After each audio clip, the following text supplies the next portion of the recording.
All right, good morning, good afternoon, or good evening. Whenever you hear this message, I pray that you're poised to receive, to accept, and to respond to words of wisdom. I got so many things going on right at the moment.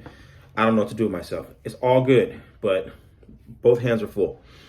But I can't ignore the moment and take an opportunity to share what I think is a very poignant lesson for the community overall and for practitioners of Orisha lifestyle in particular.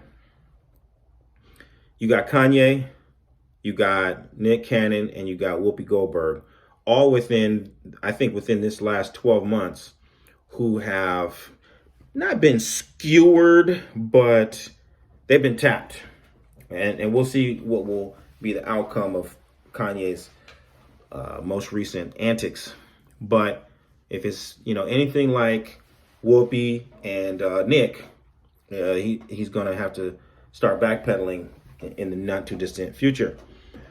And part of it has to do with the fact that all of them made statements about the Jews that the Jews themselves disagreed with or outright disliked.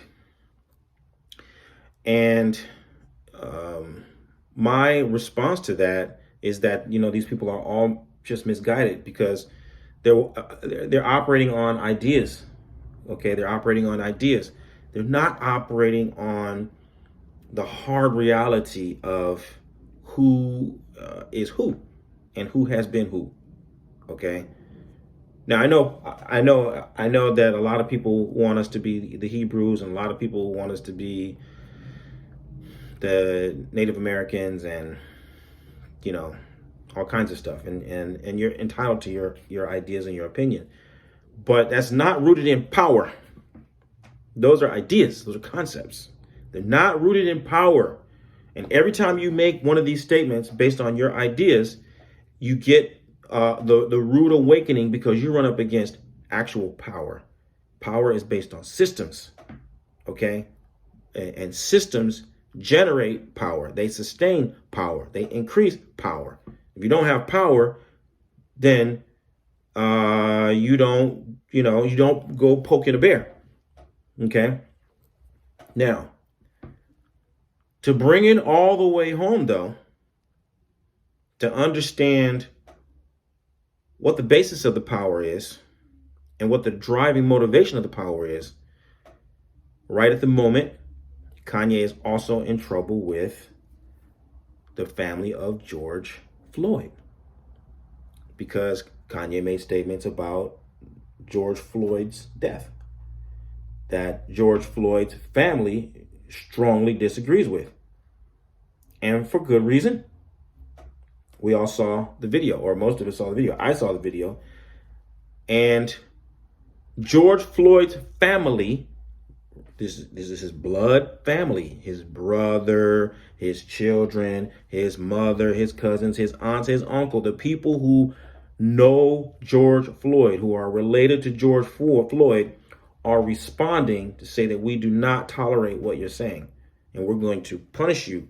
We're going to respond to you. We're going to do everything that we can to make you pay for that statement. That's how the Jews feel about Judaism.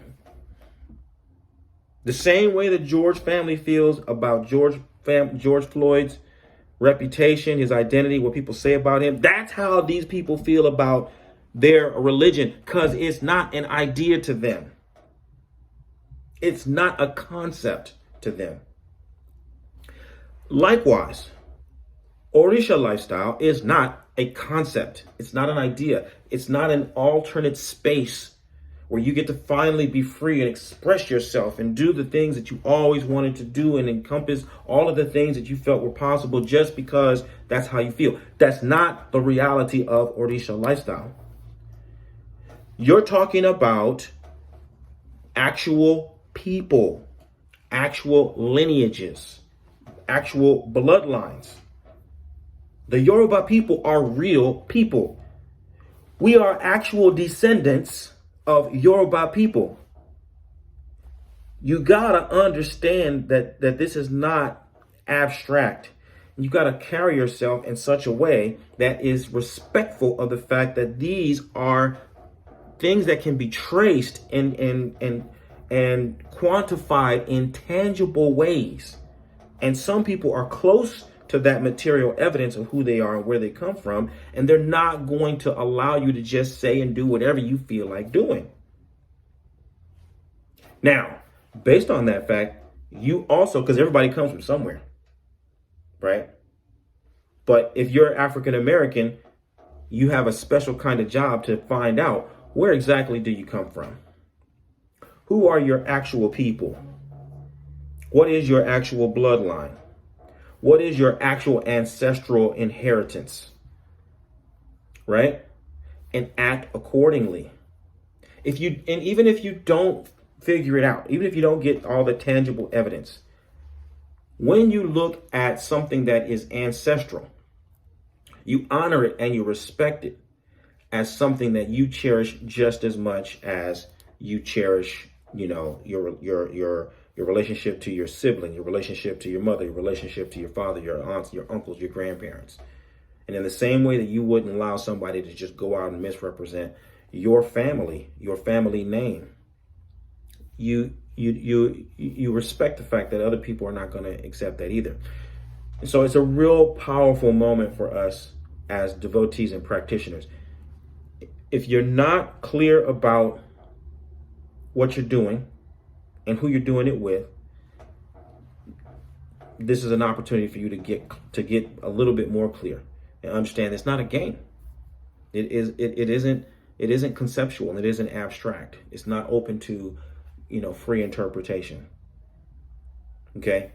Humble yourself. Clarify your vision. Approach things with a level of sincerity and a level of reverence and respect that you would want people to approach you as a father. They would want you to approach. You would want the way you want people to approach you as a mother, as a granddaughter, as a grandson. Okay, you got to tap into that kind of an ancestral bloodline connection in order for you to really conduct yourself in such a way that is deserving of the tradition. This is super significant because leadership requires a level of sobriety and clarity. You got to be clear about who you are. You got to be able to read the room. You got to be able to detect and discern who's who and what the stakes are for different people, right? And that way you can play the game in the right way.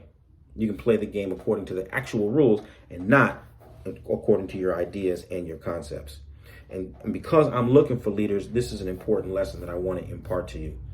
I'm in search of people who want to change the world through positive influence. Through positive influence. You can't have a positive influence if you're ignorant of the environment. People who want to have a positive influence and want to transform the world at the same time. You can do both. You can transform the world and have a positive influence. You can be convicted and totally unwavering in your position and still emanate an energy of love, of positivity.